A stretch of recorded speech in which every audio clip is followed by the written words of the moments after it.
Hello दोस्तों, welcome to विद्यालय IAS. आइए आज हम इस वीडियो में आधुनिक इतिहास के कुछ महत्वपूर्ण सवालों की चर्चा करेंगे। अगर आपको वीडियो अच्छा लगे तो फिर प्लीज़ चैनल को सब्सक्राइब करें, वीडियो को लाइक करें, शेयर करें। भगत सिंह को फांसी की सज़ा सुनाने वाले न्यायाधीश कौन थे? जी.सी. हिल्टन। शिमला समझौता कब हुआ? 1945। 1945 में शिमला समझौता हुआ था। किस एक्ट को बिना अपील, बिना वकील और बिना दलील का कानून कहा गया? तो रॉलेट एक्ट को कहा गया था बिना वकील और बिना दलील, क्योंकि इसमें बिना दलील सुने ही जेल में डाल दिया जाता था और इसी के कारण जलियांवाला बाग हत्याकांड हुआ था। फिर इंग्लैंड में भारतीय सुधार समिति की स्थापना किसने की थी? दादा भाई नौरोजी। निरंकारी आंदोलन की शुरुआत किसने की थी? दयाल दास। ये बेसिकली पंजाब प्रांत में चला था। किस क्रांतिकारी को सबसे कम उम्र में फांसी की सज़ा सुनाई गई? खुदीराम बोस। कैसरी हिंद की उपाधि जलियांवाला बाग हत्याकांड के विरोध में किसने लेने से मना कर दिया? तो महात्मा गांधी ने लेने से मना कर दिया, क्योंकि इन्होंने क्या किया था, प्रथम विश्व युद्ध में अंग्रेजों की सहायता के लिए भारतीयों को प्रोत्साहित किया था। लेकिन जब जलियांवाला बाग का हत्याकांड हुआ तो फिर इन्होंने कैसरी हिंद की उपाधि त्याग दी थी। फिर गदर पार्टी की स्थापना किसने किया था? तो लाला हरदयाल और काशीराम।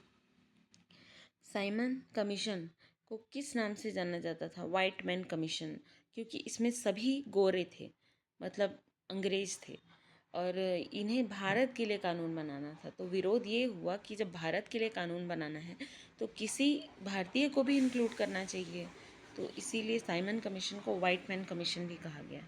फिर कांग्रेस का विभाजन कब और किन दलों में हुआ था? 1907 के सूरत अधिवेशन में हुआ था।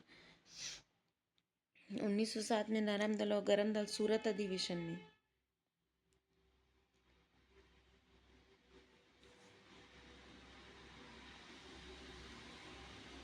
इसमें कांग्रेस नरम दल और गरम दल में विभाजित हो गया था। नरम दल में बेसिकली दादा भाई नौरोजी, गोपाल कृष्ण गोखले लोग थे और गरम दल में लाल बालपाल और अरविंद घोष थे। कांग्रेस के प्रथम मुस्लिम अध्यक्ष कौन थे? बदरुद्दीन तैयब जी। बदरुद्दीन तैयब जी। मराठा साम्राज्य के संस्थापक कौन थे? शिवाजी महाराज थे। शिवाजी द्वारा लगाए गए 2 कर कौन से थे? चौथा और सरदेशमुखी। किसी भी राज्य को ये लोग अगर जीतते थे तो उनसे चौथ लेते थे और सरदेशमुखी लेते थे। यही कारण बना आखिर में इनके अंत का। फिर स्वतंत्र भारत के प्रथम गवर्नर जनरल कौन थे? तो लॉर्ड माउंटबेटन थे। लॉर्ड माउंटबेटन ने ही ये कार्यभार किसे संभाला था? जवाहरलाल नेहरू जी को संभाल दिया था। फिर रंगीला बादशाह किसे कहा जाता था? मोहम्मद शाह। मोहम्मद शाह को रंगीला बादशाह कहा जाता था।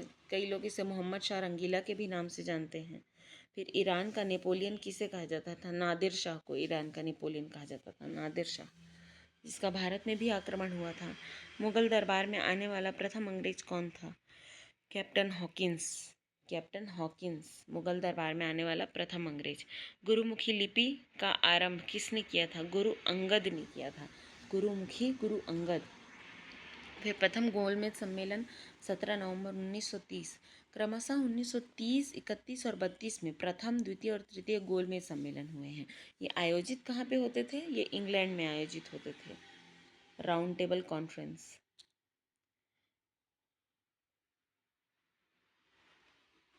फिर फोर्ट विलियम कॉलेज की स्थापना किसने किए थे? लॉर्ड वेलेजली ने की थी। ये लोग बेसिकली भारत की जो शिक्षा पद्धति थी उसको पूरा पाश्चात्यकरण करने का काम यही लोग किए, अंग्रेज लोग। फोर्ट विलियम कॉलेज की स्थापना लॉर्ड वेलेजली। भारत में पहली बार सार्वजनिक निर्माण विभाग की स्थापना किसने की थी? लॉर्ड डलहौजी। डलहौजी ने की थी सार्वजनिक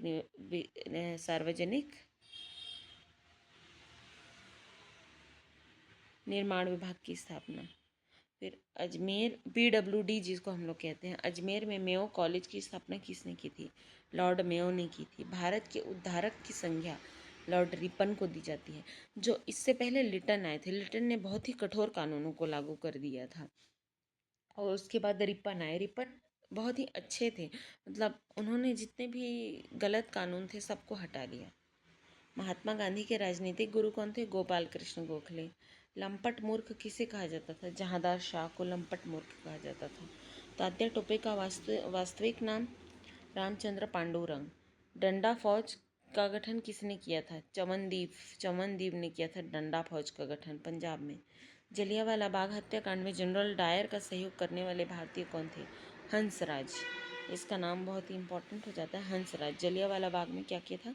जनरल डायर का सहयोग किए थे। फिर मेवाड़ में भील आंदोलन का नेतृत्व किसने किया था?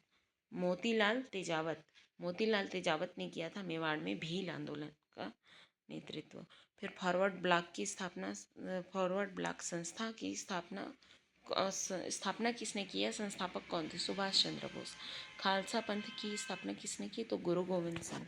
इसी तरीके के इन्फॉर्मिंग वीडियो के लिए आज ही विद्यालय आइए, उसको लाइक करें, वीडियो को शेयर करें, सब्सक्राइब करें और विद्यालय को ज़रूर सब्सक्राइब करें। Thank you.